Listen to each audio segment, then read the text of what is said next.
বাসায় যদি fry pan থাকে তাহলে কিন্তু ওভেন ছাড়াই চুলাতে বানিয়ে নিতে পারবেন এত মজাদার চিজি চিকেন পিৎজা। আসসালামু আলাইকুম এভরিওয়ান, আমার আজকের রেসিপি খুবই মজাদার চিকেন পিৎজা। এটি কিন্তু বাসাতেই বানাতে পারবেন চুলাতে। এই ভেজালের যুগে সবকিছুই যখন এখন অস্বাস্থ্যকর, জাঙ্ক ফুড গুলো, তাই যদি খেতে ইচ্ছে হয় চাইলে বাসাতেই কিন্তু স্বাস্থ্যকর ভাবে বানিয়ে ফেলতে পারেন। চলুন রেসিপিটি শুরু করা যাক। প্রথমে আমাদের কিন্তু ডোটা বানিয়ে নিতে হবে পিৎজার। তার জন্য আমি এখানে হাফ কাপ পরিমাণ নিয়ে নিলাম লিকুইড দুধ, হালকা কুসুম গরম নেবেন। তারপর দিয়ে দিলাম 3 টেবিল চামচ চিনি, দিয়ে ভালো মতো হ্যান্ড উইস্কের সাহায্যে মিক্স করে নিব।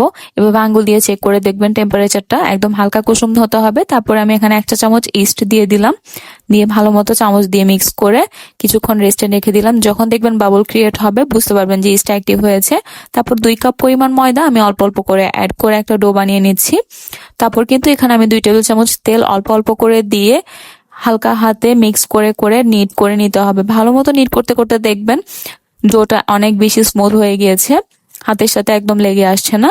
এই পর্যায়ে আমরা এটা রেস্টে রেখে দিব। একটা ক্লিং র্যাপ দিয়ে আমি এটা ঢেকে গরম জায়গায় রেখে দিয়েছি 1 ঘন্টার মতো। 1 ঘন্টার মধ্যে দেখবেন আমাদের ডোটা ফুলে ডাবল হয়ে গিয়েছে। এখন আমরা পিৎজার জন্য চিকেনটা রেডি করে নিব। তার জন্য আমি একটা ফ্রাইং প্যানে দিয়ে আমার মতো রান্না রেগুলার তেল, তারপর কিউব করে কেটে রাখা চিকেন দিয়ে দিলাম, দিয়ে ভালো মতো তেলের সাথে ভেজে নিব। অতিরিক্ত ভেজে ফেলা যাবে, চিকেনটা হার্ড হয়ে যাবে, খেতেও ভালো লাগবে না। এখন আমরা স্পাইসেস গুলো অ্যাড করে দিব। পরিমাণ মতো লবণ দিয়ে দিলাম, 1 চা চামচ করে দিয়ে দিলাম লাল মরিচের গুঁড়া, গরম মশলা, জিরার গুঁড়া, ধনিয়ার গুঁড়া, কালো গোলমরিচের গুঁড়া দিয়ে দিলাম 1/2 চা চামচ পরিমাণ। সবকিছু দিয়ে ভালো মতো তেলের সাথে ভেজে নিতে হবে। এখন পেঁয়াজ কুচি দিয়ে দিলাম 1 কাপ পরিমাণ, দিয়ে কিছুক্ষণ ঢাকা দিয়ে রাখবো যাতে মশলাটাও ভালো মতো কষানো হয়ে যায়। আমাদের পেঁয়াজটাও কিন্তু এই পর্যায়ে নরম হয়ে যাবে। এখন আমরা ঢাকাটা উঠিয়ে দিচ্ছি। আমাদের মশলাটাও কষানো হয়ে গেছে, চিকেনটাও কুক হয়ে গিয়েছে। এখন আমরা এটা চুলা থেকে নামিয়ে নিব। দেখুন আমাদের ডোটাও কিন্তু ফুলে ডাবল হয়ে গিয়েছে। এখন অল্প একটু ময়দা ডাস্ট করে নিয়ে একটা ফ্ল্যাট সারফেসের মধ্যে নিয়ে হালকা হাতে আবারও একটু মথে নিতে হবে।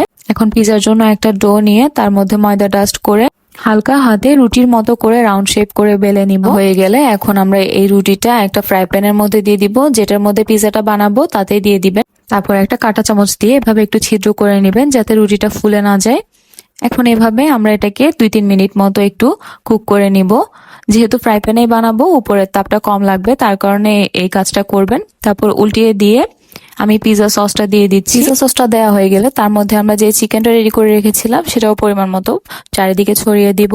তারপরে দিয়ে দিচ্ছি মজারেলা চিজ। আমি এখানে মজারেলা চিজ গ্রেট করে নিয়েছি গ্রেটারের সাহায্যে। আপনাদের যতটুকু খাবেন ততটুকুই পরিমাণ মতো দিয়ে দিবেন। উপরের টপিংস গুলো কিন্তু আপনাদের ইচ্ছা মতো দিতে পারেন। আমি এখানে পেঁয়াজ দিয়ে দিয়েছি, ক্যাপসিকাম দিয়ে দিয়েছি, কাঁচামরিচ দিয়েছি, তারপর অল্প একটু অরিগানো দিয়ে দিলাম, চিলি ফ্লেক্স দিয়েছি 1/2 চা চামচ পরিমাণ। এখন দিয়ে ঢাকা দিয়ে একদম লো আছে কিন্তু আমাদের এটা 20 থেকে 25 মিনিট মতো কুক করে নিতে হবে।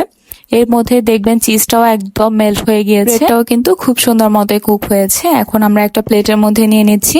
পিৎজা কিন্তু গরম গরম সার্ভ করার চেষ্টা করবেন, তাহলে কিন্তু খেতে বেশি ভালো লাগে। এখন আমরা একটা প্লেটের মধ্যে নিয়ে পছন্দ মতো করে কেটে নিব।